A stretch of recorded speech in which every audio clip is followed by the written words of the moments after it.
Oh, yeah?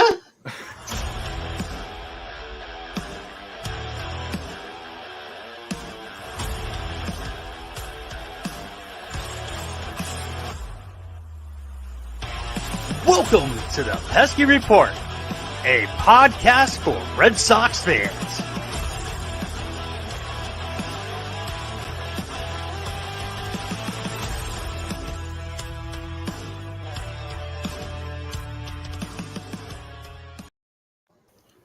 What's up, everyone? This is the Pesky Report, episode 189. That's 189. Presented, as always, by Belly Up Sports Media.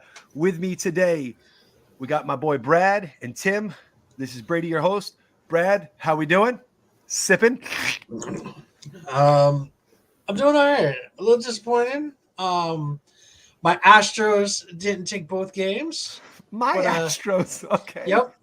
My Astros. If you noticed, Tim figured it out, but I'm wearing a Colt 45's hat, and that's what the Astros were before they became the Houston Astros. So, but doing a little bit better, seeming as though the Astros ended up winning last night. All right. Tim, how we doing, man? Oh, I'm great. Philly took a game in Houston, and I couldn't be happier about it. I love that Tim and I are coming together as one to attack Brad. This is going to be a really unified front here. It's a lot of work, but I agree. Very pumped. Philly taking one. It's a series. We have a series now. Like, no questions asked. First off the bat, I got to say is Justin Verlander spotted a 5-0 lead in game one, but he gave it all back. Like, who would have thunk that? Anybody with a brain, he hasn't won a game in the World Series. What the fuck, man? Like, I love Verlander, but I mean, like, the fact that he has not won a single game in the World Series is absolutely absurd. That's like the most insane stat of this World Series. Yeah, doesn't he also have like an over 5 ERA too? Yeah, in the World Series. It's like a 5.71 or something like that, I believe. But like, eventually it's got to go the other way, right? Like, I mean, David Price was horrible. I was about to bring up Price as well. Yeah, I mean, like, you'd have to assume Verlander is definitely a better pitcher than Price. Yeah. And I mean, Price has got to win.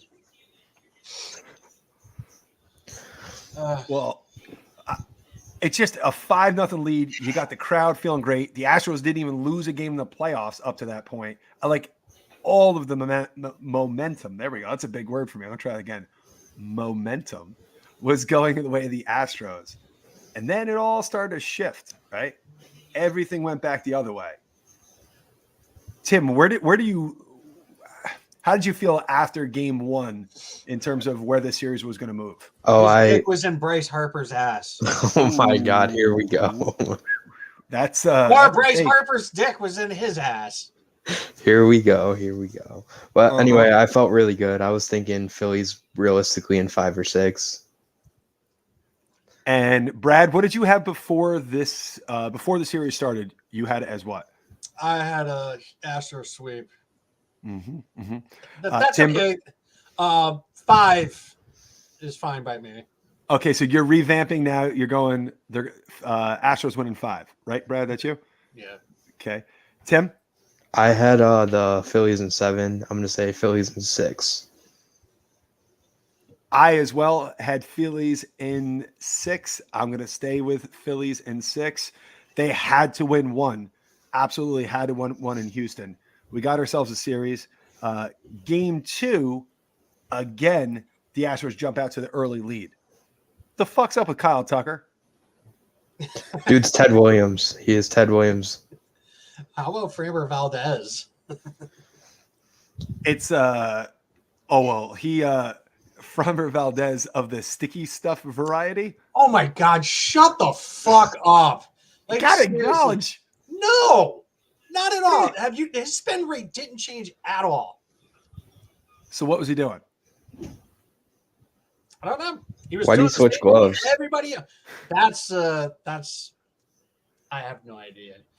It's just a bad glove's not going to change anything. What do you think? He was hiding sticky shit in his glove? I don't know. I mean, he was grabbing at his fucking wrist. He wasn't grabbing at his glove. It's just interesting why he switched gloves there. That's all I have to say about that. I mean, the dude had 17. He was 17-5, I believe, throughout the season, and I'm pretty sure his spin rate hadn't changed between like the season and now. So I mean, like, if that's the case, he's been using sticky stuff all season then. That would shock you. No, That would shock you. No. Now, what? Remind me. What? But here's my question. And Doink was gonna come on, and she should have been able to fucking bring this up. It's getting very tiresome trying to talk about the fucking Astros and then cheating because nobody can get over the fucking 2017 scandal. And it's like everything they do, whenever they do something right or do something good or whatever, it's always going to be, oh, they're cheating. It's like the dude grabbed at his wrist, and all of a sudden Lou Maloney's posting, oh, back at it again. The freaking Carabas is posting something about it, like cheating's going on. It's just, it goes with baseball, like sunflowers and whatever, or sunflower seeds and whatever else he said. It's like, fuck off. I don't care. Like, if they're cheating, fuck yeah, let's do it. I mean, baseball is the only sport where it's encouraged to cheat in the rules. So, I mean, hearing football players admitting, they'd rub Vaseline all over themselves. So what, the defensive line guy comes in, slides right off. I mean, I'm pretty sure that's not okay. Like, what are they doing? Putting Vaseline on their jersey? Yeah. So then when you rub in, you just fall right off. You slide right the fuck down. Like, good luck getting through me. You can't even stand up. Clay Buchholz could have used some of that shit. Remember that back in the day? Clay would fucking soak his hair. With sunscreen. Yeah. Listen, your hair can burn in the sun, man. He's just trying to keep himself safe. That's all. You got to worry about that shit. I only have two memories of Clay Buchholz, that lizard weird ass haircut and then the no-hitter.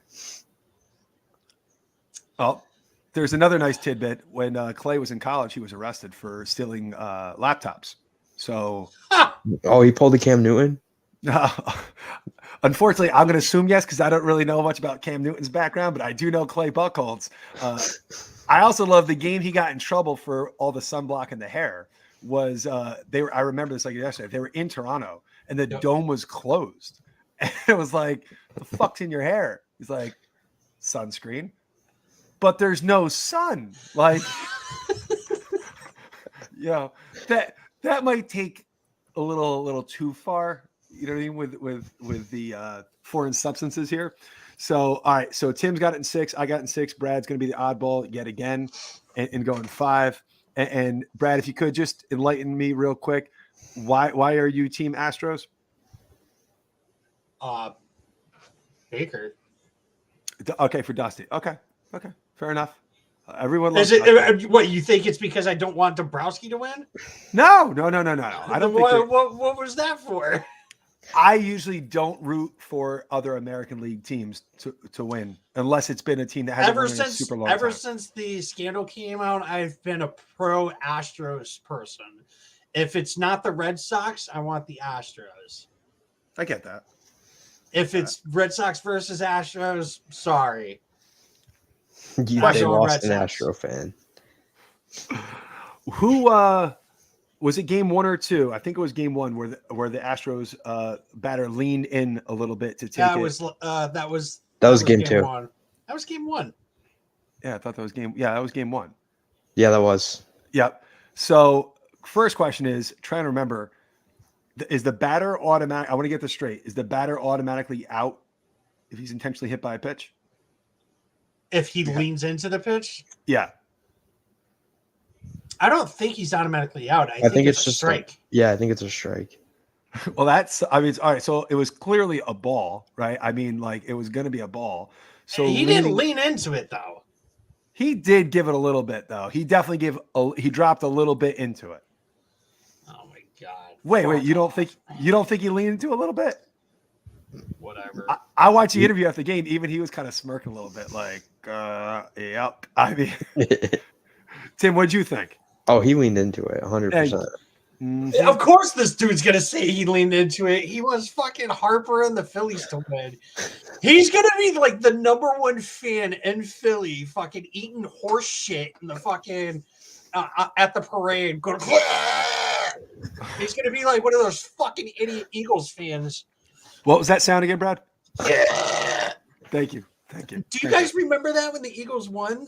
Yeah. They videotaped this kid fucking eating that horse shit. Yes. I was like, oh my god, dude! Like, act like you've been there before, even if you haven't.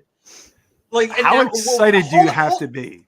Hold on. So, like, what's the fucking deal with the Vaseline or the oil on the fucking lamps? So they can't climb them because Fucking cares? They don't do that anywhere else.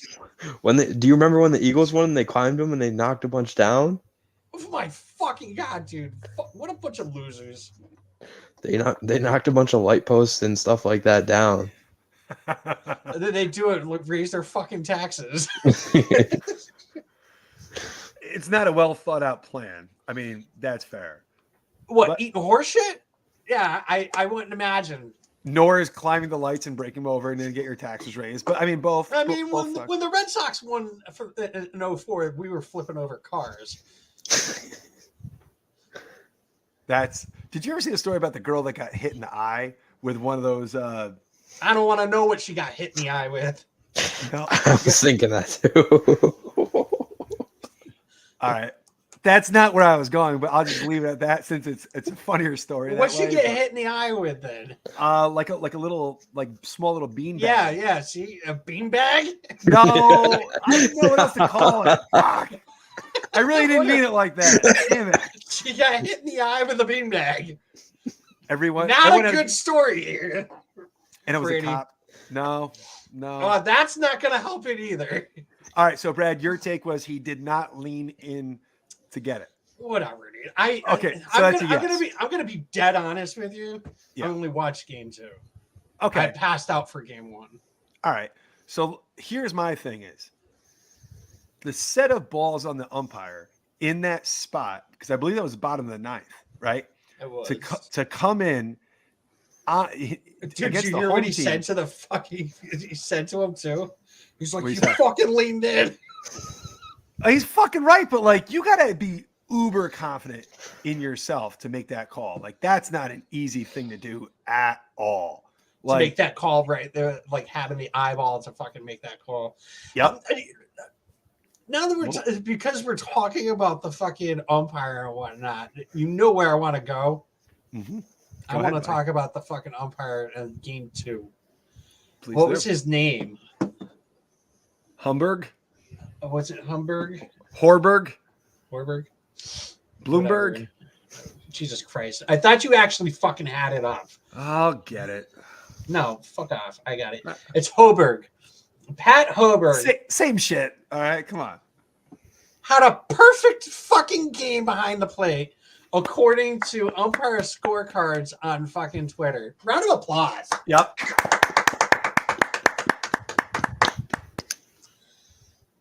And that's why we don't need robot umpires. I don't want... Dude, there's so many people that want robot umpires. It's not that... I want consistency. That's it. If it's outside and you're calling it a strike, I want that pitch every time, no matter who throws it. I want that to be called a strike. I'm all for the chaos of Angel Hernandez. I love that shit. I eat it up. It's hilarious to me. No, see, like, now you're fucking, like, you just hate baseball. That is hilarious to me when That's umpire not is that fucking, bad. Yeah, no. Fuck Angel Hernandez. I will always say I'd rather have Joe West back than have fucking Angel Hernandez. Absolutely. Joe West at least was like a character. You know what I mean? Well, Angel Hernandez is a fucking character too, but he's a character from funny way. From like a stick figure movie. What I don't like though is Angel Hernandez gets into it and then he's tossing guys, right? Like when you know you fucked up, just let them get their word in and keep it moving. He doubles down on that shit, blows a call, you get mouthy, you're fucking out of here, right? He'll throw everybody out. But that to have a perfect scorecard in the World Series, damn. Yeah. big ups to that guy. I mean, that's showing up. Now, Tim, I want to ask Hold you. on, real quick. Oh, yeah. So the overall accuracy was 100%. That's good. Now the scorecard, the umpire scorecard has nothing to do with the actual umpire, like unions and shit like that. But overall accuracy was 100%. The average is 94%. The overall consistency was 96%. The average is also 94. It said he called 129 of 129 taken pitches correct. He made 129 where it was his decision to make, he made the right call. Okay. And then I've never seen it say overall favor +0. And it said +0 runs for Philly. So it was +0 runs for both teams, though. But I don't know what EUZ stands for. Nah, Tim, want to make something up? Nope, got nothing. But it said 4 called balls inside EUZ, 1 called strike outside EUZ. Well, there you go. But called ball, 0 of 89 called balls were true strikes. 0 of 40 called strikes were true balls. He had himself a day. Mm-hmm. Now, what I found interesting was, game 2. Who started out? Was it Wheeler started for the Phillies? Yep. I really thought that was the matchup that the Phillies had a little bit of an advantage going into that. Valdez? Honestly, I'm a huge Zach Wheeler guy, right? Like, just in terms of, it's nothing anti-Valdez, but I'm big fan of Zach Wheeler, right? So where we stand right now, my question is, Brad, what do the Phillies need to do to win the series with where they're at right now? Knotted up at 1. What would it take for the Phillies to pull it out? Kyle Schwarber needs to keep it fair. Ben a little to the left? A little to the right. Oh, that's how. Yeah, you been a little to the right too, though, right? Mine's a little to the back. Oh,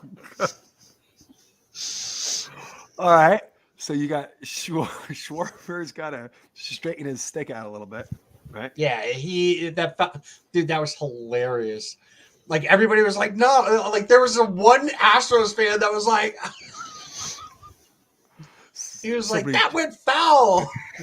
And like, he did his whole home run shot and everything. He gets there and then he's talking to Maldonado, and Maldonado's like, nah, dude, that was foul. Like, I can only imagine that's what he's saying. Schwarber's like looking down at him like, fuck you.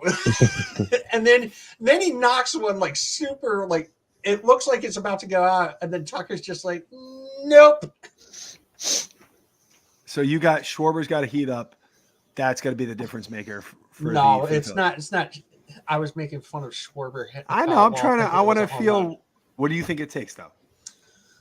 I honestly, I don't know what it takes for the Phillies to do it. It's like everybody. They all have to start hitting. Yesterday, they have like 2 hits. So I mean, that's not good. Who do they have pitching tomorrow? Suarez. And who's going for Houston? Oh no, Syndergaard's going tomorrow. Oh, I like that. I'm a big Thor guy. Syndergaard, McCullers. I don't hate that matchup for the Phillies. I don't hate that matchup for the Astros. Wow, Thor, your future number 2 pitcher for the Boston Red Sox. Wow, you be careful. No, thank you. No, thank you. We don't really get a say in this, but all right, got it. Tim, what do the Phillies got to do? They need to stop pitching to contact, which they've been doing a lot, because the Astros are hitting pretty much anything that's right there in the zone for contact, and they need to shore up the defense a little bit. And like Brad said, they got to hit a little bit better too. I think it's time for the unsung heroes, right? To those guys, the bottom of the order, get on base, lighten the load, let the big boys do their thing. Isn't Castellanos part of the bottom of the order? No, he's number 5, 6 hitter. Isn't he the 7 hitter? I think he was the 7 hitter last night, right? Am I wrong? Was he that low? That's pretty low. But I think the bottom half of the lineup needs to put some pressure on. They definitely need to get more base runners. No, you're right. He was 5. Yeah. So I mean, it's the lower half guys got to get on base. And now, Brad, you'll be happy because I want to know. Let's flip it here. The Astros. What do the Astros have to do to win this series? They need to keep up with their hot bats. Instead of like scoring 5, I'm thinking, we can take it easy now. They need to keep the pressure on. I missed the play last night, but I guess Altuve wasn't covering the base or something. Yeah, he didn't. He completely just didn't cover the base. So like they needed to make sure like the mental mistakes. It didn't end up costing them, but that could have been a big issue. Shocking too. You know what I mean? Like he's been there so many times. Like a guy in that spot, you don't expect to make a play like that. You remember the year that he had the yips? Yes. And like they were like, okay, we're not gonna play him out in like right field. We're gonna play him in at second base, and they had to put Correa out in right field. That's not good For the shift. Do you remember there was a catcher?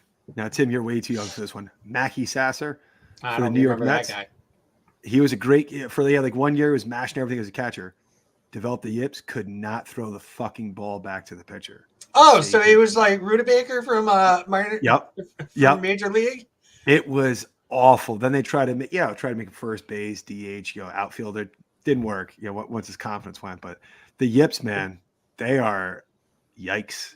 Yeah, I mean, I don't know what happened to Altuve that year. That was just ridiculous. It was bad. Not good. Now, Tim, what the Astros got to do? Was that a question, Tim, or what? You remember the yips, right? Yeah, I was just saying it was bad. Like it was really bad when he had it. I thought you were asking a question for some reason. No. But I'm gonna say the Astros need Altuve to keep putting up performances like he had in Game 2. Yeah, I think the lineup really depends on him. I mean, he's the leadoff, and he had 3 hits yesterday. Yeah. To me, it's Verlander, right? You need your ace to step up and to win a game. Is Verlander really their ace, though? Yeah.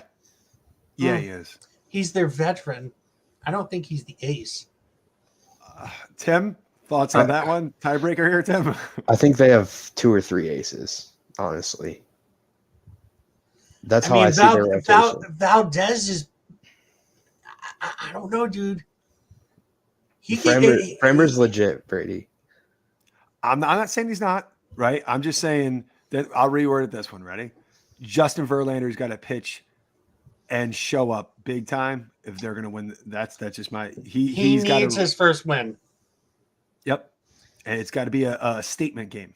7 innings, 2 runs, lots of strikeouts. Going to the World Series 4 out of the last 6 is awesome, but only having 1 for it, and it's considered the year you cheated or whatever. Not a good look. You got to do more than that. Going is great, fantastic, but I want them to win. And I don't want them to win because, like, fuck everybody else. I want them to win because I want Dusty to finally get his championship. He has the most wins as a manager without a championship. That sucks. You know what I mean? Like, that just blows. Oh, well. Well, let's see what happens. I'm not rooting for Dusty to lose, but I am really rooting for the Phillies to win, right? I mean, so I will – either way, I'm cool. Whatever happens, happens. I got a question, though. The Astros acquired the deadline Trey Mancini and Christian Vasquez. Mm-hmm. We haven't seen a whole lot of Trey Mancini. He was in Game 1. We haven't seen a whole lot this postseason of Trey Mancini or Christian Vasquez. Both guys are going to be free agents at the end of the year, right? Right. Vasquez at least has some postseason experience. So, Mancini, this is his opportunity to really showcase the world. Uh-oh. Hey, what point are you getting these guys and never been? Re-say that because you fucking froze. Oh, my apologies. What was the point of the Astros getting these guys if they're really not using them? And how do you think they feel Well, leaving their prominent roles? I know that Vasquez is not happy, but it's not something that he has a choice.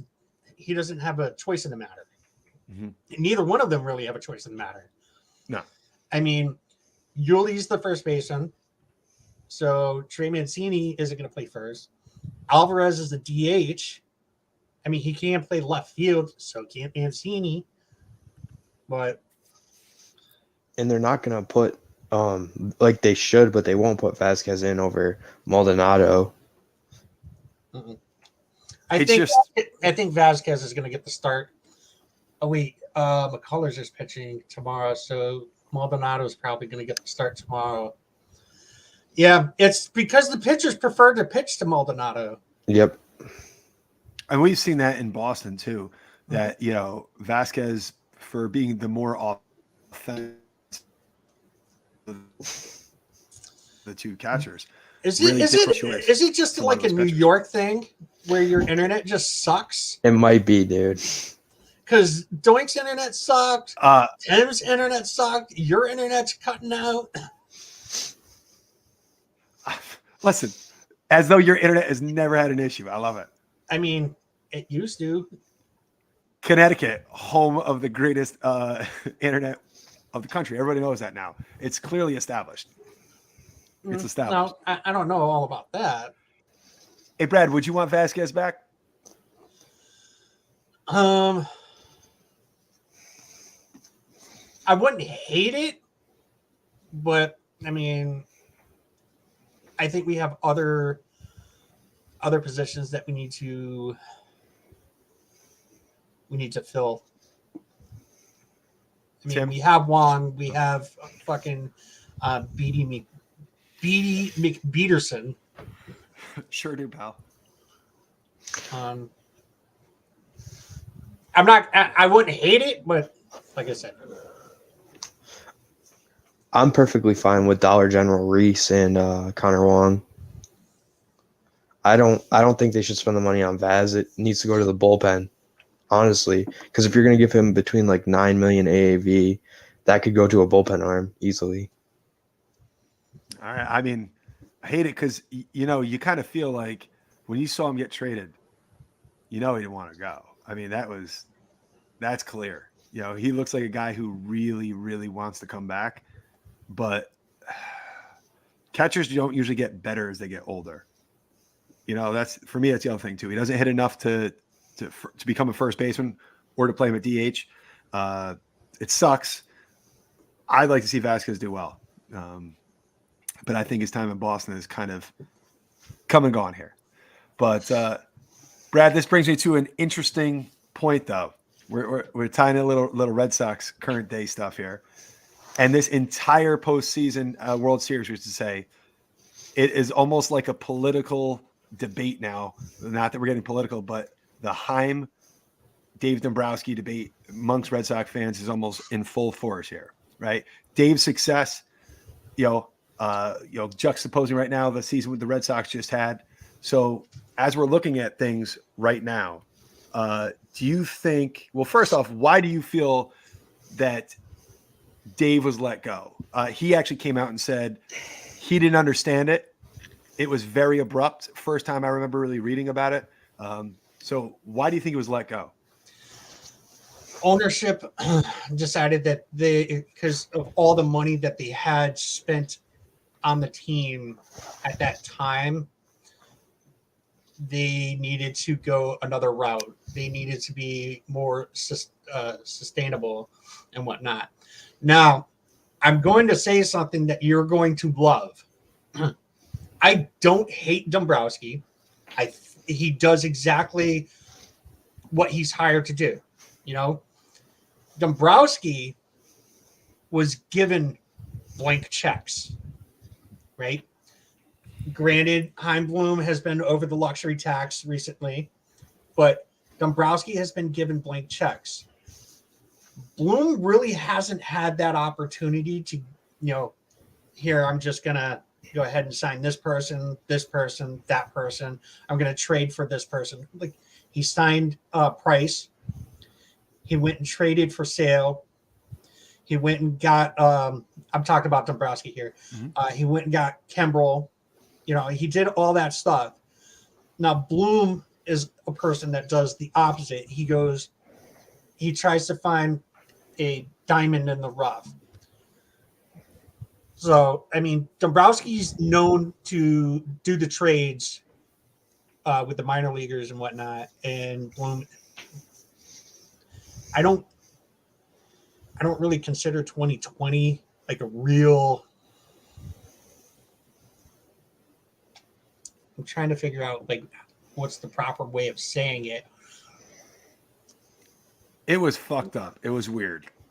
I don't even think Dombrowski would have been able to like make that team better. Honestly, It was just an anomaly. Like it's not really fair to judge Heim on 2020, in my opinion. Agreed. And then he turned around 2021. He did a few things. He brought in Hunter Renfroe. Alex Verdugo, he got in 2020 for Mookie Betts. I mean, he brought him to the within 2 games of the World Series. And then 2022 happened, and then there was a bunch of fucking injuries. So the whole Heim and Dombrowski debate, when Heim is at 20 years as an executive and he doesn't have, he doesn't bring his teams a championship or to the postseason or have winning records and this, that, and the other thing, okay, then you can say that Heim sucks compared to Dombrowski. Well, he's only got, 3 years under his belt technically? Right. The question I have is, I think you're right. Dave was given a pretty much blank slate. Let's go. Let's win. He was here for almost 4 seasons, won 3 AL East titles in a row. Never happened in the history of the Red Sox organization. And even in the worst year, still a winning record. I believe there were 84 wins, I think, or 86 wins that year in 2019. Not a great season, but respectable World Series hangover and all that good stuff. But my question is, forget ownership for a second. Would you have wanted Dave, looking at his, I think it's a false narrative to say that he was only a blank check guy. Started his career with the Montreal Expos. All he did was draft and develop. Then when he went to Miami, they won a World Series. You're gonna. I know exactly where you're going with this. You're 100% correct. He got us a bunch of players and whatnot, and a lot of people are saying that all he does is destroy the minor league system, which he doesn't, because if you look at the system and the players that he gave away, I mean, who really did he give up? Moncada, and who's the pitcher? Kopech. I mean, we've got Casas, we've got Duran, we got Bayo, a bunch of other people too. But when people talk about rebuilding, right, I get confused in this one. Heim's never done it before, not as the final voice, right? He was a voice in a group of a brain trust in Tampa Bay. Mm-hmm. Dave Dombrowski was in 97 Marlins won the World Series, immediately told fire sale. In 2003, Dave's no longer there. I think he's gone at 2002. The Marlins win in 2003 the World Series based upon almost an entirety of a roster that was traded for, developed, signed through minor league system, Dave Dombrowski guys. So when we're looking for someone who has a track record of building through the minor leagues, the track record is clearly Dave Dombrowski. So for my question is not this one. It's not an anti-Heim thing. I'm confused why the narrative kind of exists. Because if anything, Dave has shown that he's such a tremendous baseball executive. He can win with a blank check. He can win when he's got to trade away and build back up. If he's given a task by ownership, generally speaking, he does the job. How did he do with Detroit? That's what I was going to bring up. Okay. I feel like they're basing the whole Dombrowski failure in Detroit. I also have to say he does make some bad decisions on contracts. Like, look how Detroit is. Well, look how Detroit is with Cabrera. At the time, it was a fantastic contract, a signing. But I mean, he's a shell of his former self. He's not what he was. He doesn't suck. He's not nearly as good. Look at Chris Sale. That extension, fucking terrible. So here's a question. This is more of a philosophical question. When a GM, head of baseball ops, whatever you want to call it, acquires a player and the player does well, we praise the guy that brought him in, right? But when injuries happen, generally speaking, I hear a lot of people that are big proponents of Heim saying, it's not his fault. You can't predict injuries. I don't hear that in terms of with Dave, right? So Chris Sale is 100% injury related. There's no question about it. Now, if you said, hey, look at his build, look at his physique, he's probably going to break down over time. Okay. Everybody knew that. That was the thing when they signed the extension, when they gave him the extension. Oh, yeah, listen. Gave him the extension, gave Pierce an extension. I would have given Pierce the extension anyways because of the fact that he was the MVP for the World Series. Nathan Eovaldi, like, we give the guy an extension after losing a game. I mean, I don't hate that they extended Eovaldi, but I mean, I'm glad, Brad. How do you feel about that? And now that it's done, 4 years, $17 million per. He had a year where he was number 4 in Cy Young voting. He had an injury-plagued year or a horrible year. He had an okay year, and this year was kind of a mixed bag. So looking back on it, for $17 million a year, do you like that contract? Like you said, looking back and thinking like the injuries and whatnot, he was injury prone. I don't hate it. Mm-hmm. All right. Eovaldi, he was a workhorse when he was healthy, and when he wasn't healthy, I mean, obviously, that's outside of everybody's, like, nothing you can do about that. But that he has those issues. Tim, one concern I always have is if we're only signing 1 year, 2 year kind of deals, we generally speaking not going to get top tier talent when it's that kind of move, right? Yeah. So you leave yourself exposed for criticism, if it doesn't work out, a 5 year, a 6 year deal, if it doesn't work out. But that's usually where you're going to get your top elite kind of talent. So what's your take on Dave? The idea that he can only win by spending money versus, Heim developed from within. What do you think? So my thing on Dave that I was getting to earlier is I think he gets a bad rep just because of the failure of Detroit and like what he did there. And that's all anyone ever wants to look at. They don't want to look at what he did with the Expos or what he did with the Marlins or what he helped do with the Red Sox. They always want to go to Detroit, where he didn't build up a great farm and left, I believe it's Al Avila, right, who took over after him? Yep. I believe he left Al Avila in a pretty dumpster fire of a mess. And that's all anyone wants to talk about. Like, they only want to see the failure side of the Dombrowski regime. Now, can I ask you, if Dave won a ring with the Tigers, but still left the team in disarray when he left, what do you think it would be viewed as a success then because he got the ring? I think it would have been viewed as more of a success. I don't know if it would have been an absolute success just because of the situation he left them in. And I kind of feel bad for, I know this is kind of off topic, but I feel bad for Al Avila that he had to walk into that and then he was never able to really help them recover and got canned this year. He was there for a while, though. I mean, like, I never really see anyone lose their job, but he was there for a while. He had a long opportunity to, when you're that bad for a while, you usually get some good players and prospects along the way. I mean, look at the Orioles finally, starting to turn things around. But no, Tim, it sounds like you're with my page. A little bit of a false narrative. Dave Dombrowski's been a success. Ever is gone. And we're looking at the Tigers. They were still a really good team for a while. I mean, they didn't seal the deal, right? And I think that kind of fired him up to come to Boston to make sure he sealed the deal. I can agree with that. And then on the Heim side of that, I'm also a big Heim supporter, as obviously you know, but like Mhm. I think that he needs to be able to open the paycheck a little bit more this year. And I think he'll be able to. I think ownership's going to give him the green light on that. And I think there's going to be a few big free agent signings in Boston this winter.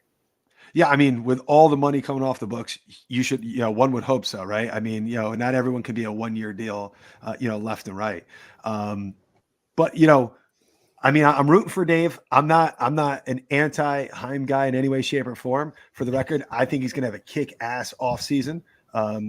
I think that the rebuilding or the re-strengthening of the minor league system should definitely be in place. For me, as a guy, as a long-term Red Sox fan, it's frustrating because I think the narrative that nothing was left in the system when Casas is here and Bayo is here and Houck is part of it. You start looking at the names of the guys. It wasn't barren. It was just really low on the minor league level, right? Very high A ball. It wasn't ready to promote from within. But a lot of teams, after winning first place in 16, 17, and 18, there might be a regression. And if we look at the 21 Red Sox, a lot of those guys were guys that were holdovers from the previous regime, as it often happens too. I hope Heim's here long enough to see the fruits of his labor kind of pan out. Ben Cherington really didn't get that opportunity. But when you look at Ben, all the guys that he drafted and developed and signed, the 2018 Red Sox don't win the World Series without all that Ben and Cherington, did prior to. So, I mean, it's an interesting thing because you got Kyle Schwarber, ex-Red Sox out there, and you have Vasquez playing in the World Series, and you got Dave and the Dave Heim thing, kind of going out there. Which brings me, Brad, to a question I have for you. Fuck Schwarber. You were a big fan when we got Kyle Schwarber, so yep. Until he decided, after playing 41 games for the Red Sox, that he was going to go to the Phillies and take Plawecki's song. Really? That's the problem? Yep. You're mad over a garbage song. Don't care. It was the Red Sox theme. So hold on, let me just that would be just like if he went to the Phillies and they had the fucking home run laundry card. So wait, just to summarize this real quick, you're no issue with the Astros potentially cheating in a World Series game, but big time issue with the Phillies playing a baseball song, a song during a baseball game. Well, the problem is that the Astros didn't cheat, so there's that. Okay, so in Game 1. One batter appears to lean into take a pitch, which is not cheating, but it's not a great look. Okay. And then there was something odd happening last night with their starting pitcher. You're I'm shocked you haven't brought up the whole baseball bat thing. Maldonado's bats? Yeah. Is that what you're talking about? Because he can't hit. Yeah. What's he going to do with special Albert Pujols bats when he's hitting 185? Right, that's the point. It's kind of like, if I play the Major League Baseball right now, but I had an aluminum bat, spoiler alert, I still suck ass. It doesn't make a bit of goddamn difference. Martin Maldonado is not going to hit. All right, so what's your question? Now you took me on a whole different side. Now I'll get a segue around. I had a good question for you, and now thanks. It wasn't good enough because now you don't remember it. That's the argument you're going with? I mean, do you remember what the question was? You're such a dick. I swear to God. I do. No, okay. I have.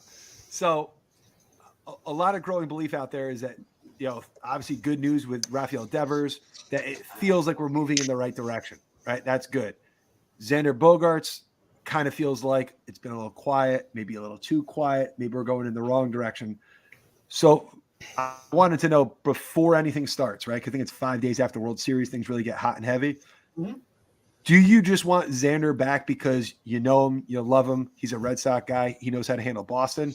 Or are you tempted by, I love Xander, but man, Turner, Correa, Dansby, where's your take with that? So I love Xander. Would love to have him back. But if Devers will sign a contract, right?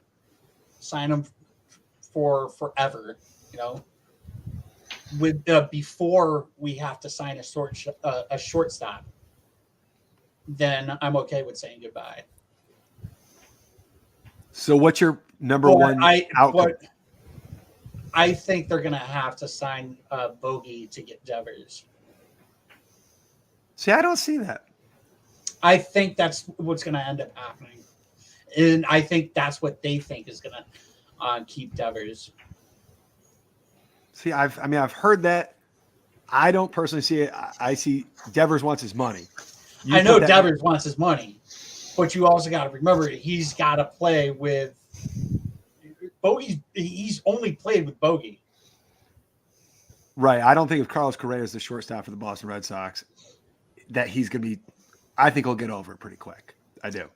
I do too, but you know, I'm on the same boat as Tim. If we're not getting Xander, but your first choice is to get Xander, correct? Yes. All right. And Tim, first choice? My first choice is Trey Turner. All right. So you would, even after winning multiple World Series, handling Boston, being here the longest tenure Red Sox, that means absolutely dog shit to you. You just want Trey Turner. I just want Trey Turner, Brady. If that's how you want to put it, then that's how you can put it. Well, okay, so and I love Trey Turner. Don't get me wrong. Tim hates Bogey. I know he does. Just because I want a player gone does not mean I hate that player, Brad. I think he it hates does. Bogey. He hates Downs. There's only Downs. one guy I hate. And his name is. Does it rhyme with Slobby Dubbick? Yes, it sure fucking does. So, all right, why I like that. So Slobby Dubbick. Slobby Dubbick. Why Trey Turner over Xander?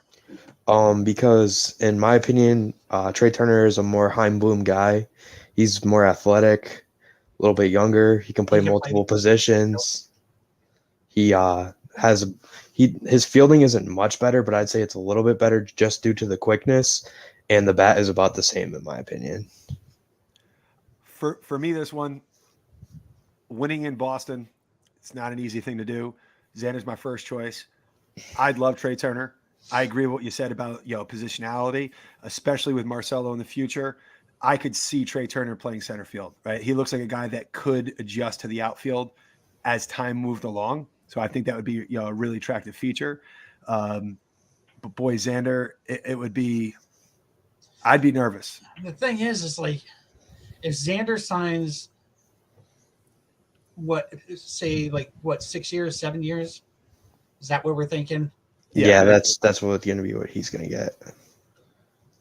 Is he going to want to switch positions after Myers comes out? You're going to have to sit down with him and be like, hey, can you move back to third because you played there before? I think once you get your 6 or 7 year deal, you're okay. You know what I mean? Like, if it happens in, 2 years from now, 3 years from now, I think he's okay. He's very settled into lifetime contract. He's good. You know what I mean? Ask him to do it this offseason. I think that would be Well, where would he play? I mean, it wouldn't work in some crazy horrible. Devers is the third baseman, and then Story's the second baseman. Well, in a crazy alternate universe, and I never want this, is you trade Rafael Devers for something that you really want, and you slide Xander to third, and you could do that. So you take Bogey over Devers? No, I don't. Yeah, that's why Devers needs to be the number one priority right now. Agreed. I give Devers a truckload. If I say 10 years, 30 or what are you thinking? 35 million per. 350 million. Yeah. Sound about right? Yeah. I was going to say 1037. How old is Devers? 26. Yeah. Nope. 10 ain't gonna do it. Let me see real quick. Brad, look at Brad. Not doing it. Just not going to do it. Well, that's all right. So we're almost 12. 12. You think 12? Okay. All right. And how much per, Brad? 1235. So you want a cool 420. 420? So stupid.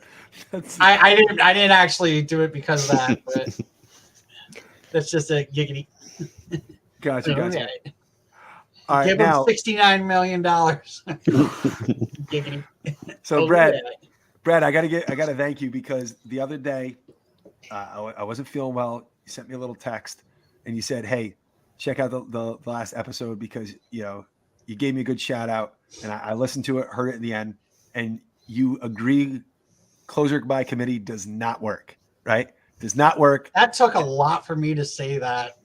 It really made me happy. It really did take a lot, but yeah, we were basically all of us were in agreement. Like we need like if we're going with say Tanner Houck as the closer, and we're saying he's going to be the closer, he's the closer. Don't don't change it. Don't we'll say okay, you're going to be a closer today. You're going to be a starter today. You're going to be an opener tomorrow. Don't do that crap. Don't do middle relief. This, that, and the other thing. You're closer. You're closing. That's your position. That's what we want you to do. Tim, do you believe in closer by committee as a No. like successful? Not at all. Okay. So I was listening to the episode back, and two things really permeated for me. One was the fact that we just have to appoint someone to be the closer. We got to give everybody their roles. It could be Schreiber, it could be Houck, right? It could be Whitlock, right? Right. My concern is not every inning in baseball is made the same, right? The ninth inning takes a different kind of. I know where you're going with this. You want to you want to pay a closer. Whoa, no, yeah, no, don't tell me I'm wrong. I don't want to pay a closer. I don't want to sign Edwin Diaz. I didn't say Edwin Diaz. You just want a closer who's done the job before. Whoa. Hold on. Here is my ultimate question. All right. So at the end of the episode, it was pretty much unanimous that the dream model is to build like the Astros, sustainable winning, that they're the model, right? That they are the model, and that we don't need to spend. Also heard big on closer.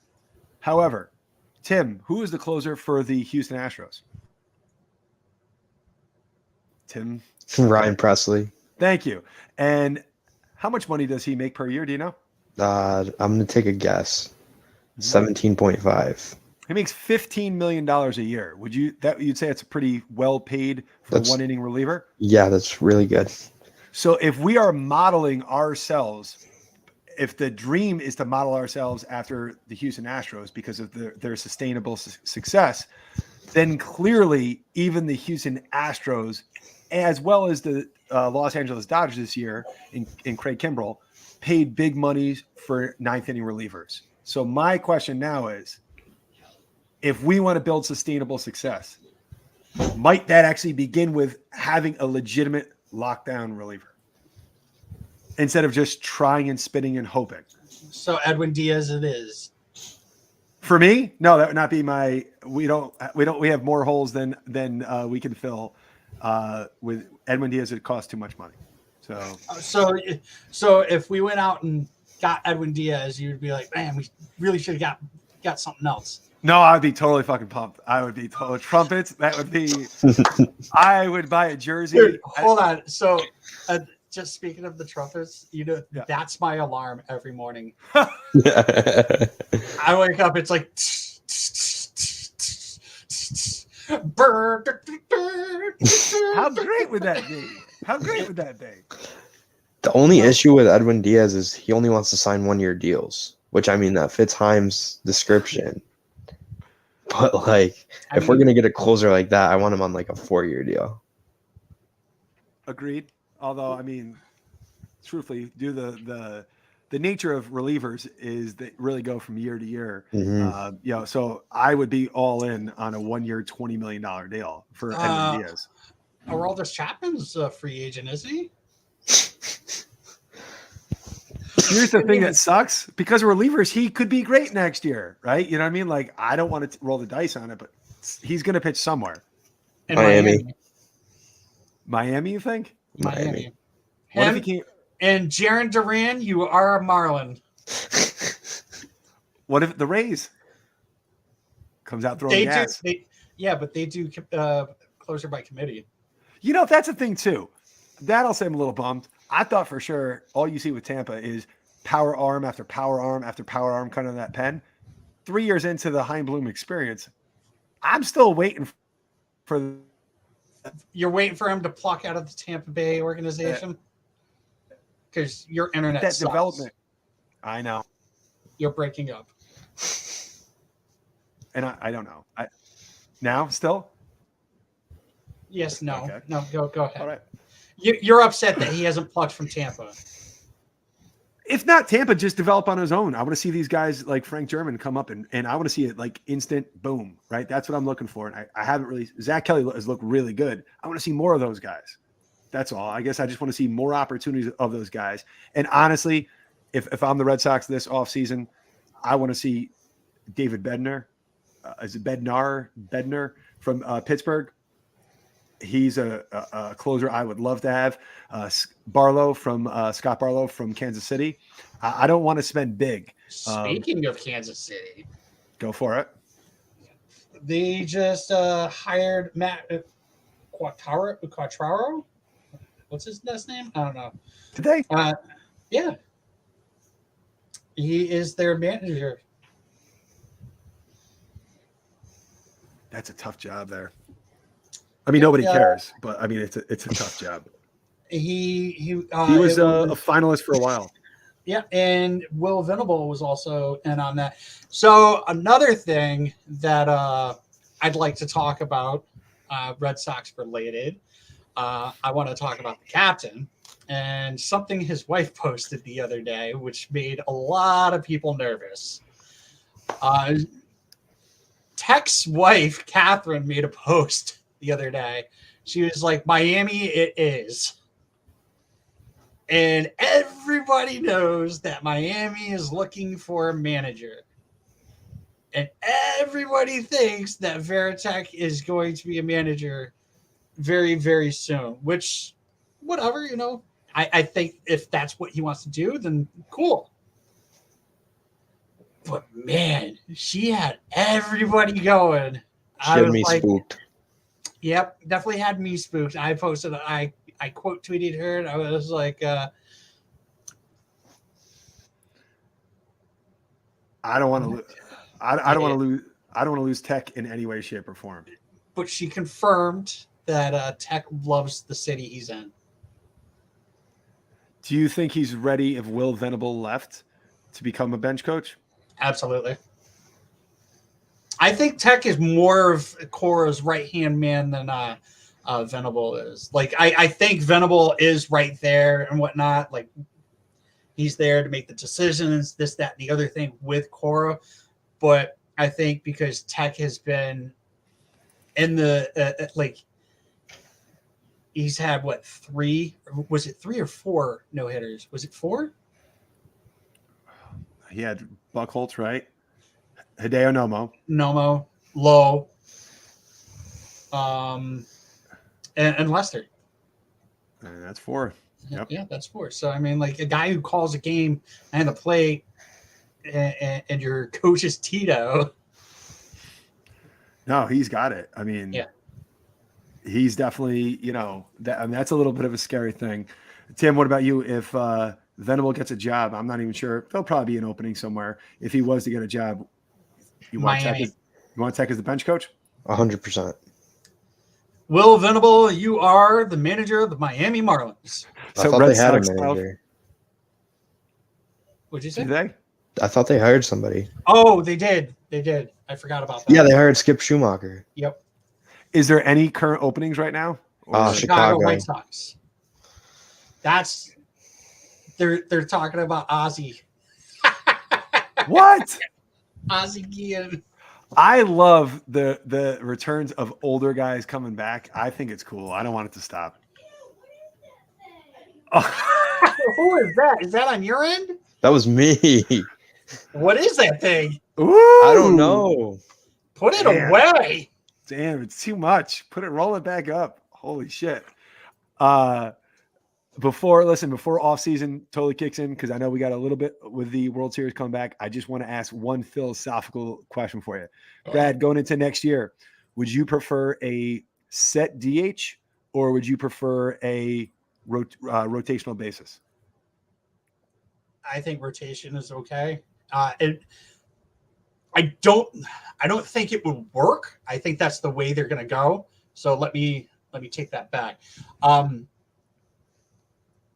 Yes, that's probably the route they're going to go. Which would you prefer?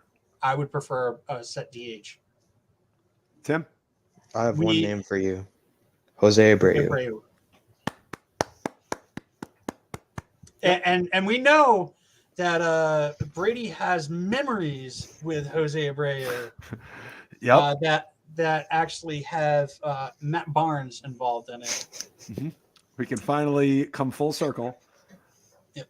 He's not the only one though. Like Jose Abreu, really. I mean, that's my dream goal, right? That's definitely what I want. But Justin Turner of the Dodgers, free agent, I think he'd be a good fit. CJ Cron, if they can trade him from Colorado, that would definitely. I think he'd look. Colorado great. is just too stupid. Colorado is buying in free agency. You can do both. You can sell and buy. Heim's already shown that you can do sell and buy at the same time, right? We can do both. But he would be a good fit. Like I said, I like Turner because he can do a little first, little third. That'd be cool. What about Joey Gallo? Would that do anything for you? No, absolutely not. I'd rather Sanchez. El Gary, you know. I think I've got Brad on the hook a little bit. Like he would destroy in Fenway Park. Gary Sanchez. He does. He would rip shit up. And you got a third catcher if you ever need one. No, thank you. Emergency catcher, I'm saying. No, thank you. So wait. I'd rather have Sue Lin as the backup catcher. So wait, first Sticky Fingers McGuire goes down, then Connor Wong goes down, then he goes down, and then you're like, fuck. Caught him. He goes down, and they're like, Kike, get behind the plate. He goes down. Verdugo, hop your ass in there. He'll be the one pitching. Bobby Dahlbeck. He's not a Red Sox. Yeah, he won't be on the team next year. Wait, he won't be in the organization. If he is, I'm not a fan. No, don't do that. You lost a viewer. Listen, bullshit. Fuck off. you know how many years I've lived with Matt Barnes? Okay, you can live with a couple more plate appearances. Do you want Matt Barnes on this team next year? Yes, I do. Unless he's a part of a trade for something else because he looked good at the end. And he's a free agent at the end of next year. So there might be a team that wants him. For $9 million, he's overpaid for the role that I would use him in because Schreiber's higher up on the pecking order. Houck is definitely higher up in the pecking order. But he showed he kind of, straightened out the ship. So I'd rather them use him in a trade to get a pitcher that's not named Matt Barnes. That'd be great. That'd be fantastic. All right. Well, Brad, do you have anything to add here real quick as we're wrapping up the World Series episode with tie-in, obviously, to Red Sox because we have to focus on our beloved team. But we're at 1-1. Brad is wrong in picking the Astros. Tim, good job being correct as usual in picking the Phillies in 6. Anything else you want to add on here, Brad? Go Astros. And Tim? Go Phils. You don't even care about the Phillies. You just want Bryce Harper to win. Yeah, where's true. the love for Bryce? Just tell me that. There's literally been no dick sucking of Bryce Harper's cock. Yeah, just do a little bit. I'm not doing it, but anyway, why do I need to? There's nothing I can say. Like his resume speaks for itself. He is the Messiah. He is the Messiah of baseball. Him playing in his very first World Series. He is the Messiah of baseball. The year that he signed with Philly, he absolutely he was the Messiah, and he's like, we're gonna bring a championship to DC. Yes, it's happening. Yeah, that's the Messiah. 30 years old. Fuck him. You really think he's currently today the number one best player in all of baseball? No, Shohei Ohtani exists. Okay, so it's Shohei, and then right after that, Bryce Harper. Yeah, and then Mike Trout. I'm pretty sure that's not correct. That is not accurate at all. He's I really don't good. care. I don't. Like, Bryce Harper's a phenomenal player. He probably could slot in top 10, right? Like, that's probably true. Brady, you Brad, don't have him top 5? I hate to say this, but after the season Aaron Judge just had, that's kind of tough to say Bryce Harper is better than Aaron Judge. And now he's putting up some back-to-back years of putting up real numbers. That is a little disingenuous. I mean, Okay. I respect your opinion, but I disagree. and I hate to say that about Aaron Judge. Hate. I know. I wanted him to win the Triple Crown. I'm rooting for him if he signs you anywhere else. Nah, I can wanted root for him to him. win the Triple Crown because I want to see the Yankees fucking overpay the shit out of him. I agree. All right, Brad. Is it Judge or Harper who's better based on, who would you rank? They both suck. Now, there is a good take. No, Jacob, I'm gonna have to go with especially after this season, Judge. Yeah. I mean, there's a lot of listen, Bryce Harper's a tremendous talent. I do think he's top 10. I don't think he's top 5. And that's no disrespect in any way, shape, or form. Because honestly, if Rafael Devers keeps his defense moving in the right direction, I kind of like what I'm not saying he's better than Bryce Harper, but he's close. Devers is a big time player. That's the only guy I wouldn't take offense to. But Aaron Judge, come on. 62 homers, dude. Playing in a see what Little League stadium. Did you dude. see what I said in the chat? Yeah. Mm-hmm. You know who I was talking about? I believe that was a pitcher. Yes, it was Yeah. a pitcher. Mm-hmm. Mm-hmm. Yeah. And their significant other. Well, Yep. Great for him. Way to go. Everything's all roses. So, I bet it tastes like roses too. oh God. So Tim, your love affair for Bryce Harper is going strong. It's not going to go Yes. anywhere. Nope. So Gene Segura is not a better baseball player than Bryce Harper? No. I love Gene Segura so much. For no rational reason at all. God damn, I wish he played for the Boston Red Sox. He might. Next year. But all I hear is he can't play short anymore. If he could, that'd be fucking tremendous. I would sign up for that. I would. All right, so Tim's got the Phils in 6. I got the Phils in 6. Brad is wrong. He's got the Astros winning 4 in a row and 3 in a row in Philadelphia. Very impressive. How do they win without cheating in Philly, though? That's going to be kind of tough. They don't. Okay. They don't cheat. All right, so let's go Dusty, right? Yep. Dave's going to try to – what if Dave can make a trade right now? Is that possible? He'd trade for Xander. He would ruin the farm system for Philly? Is that what it They don't have a farm system. It's all his fault. Everything's his fault. It is. All right, guys. Anything else to add here as we finish up? Nope. Bradley?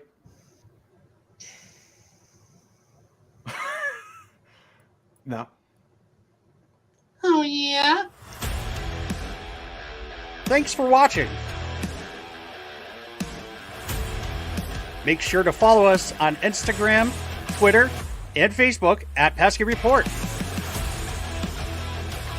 Make sure to like, subscribe, and leave a review. Thank you for listening to this Belly Up Sports Podcast Network product. Some said we go belly up, so we made it our name.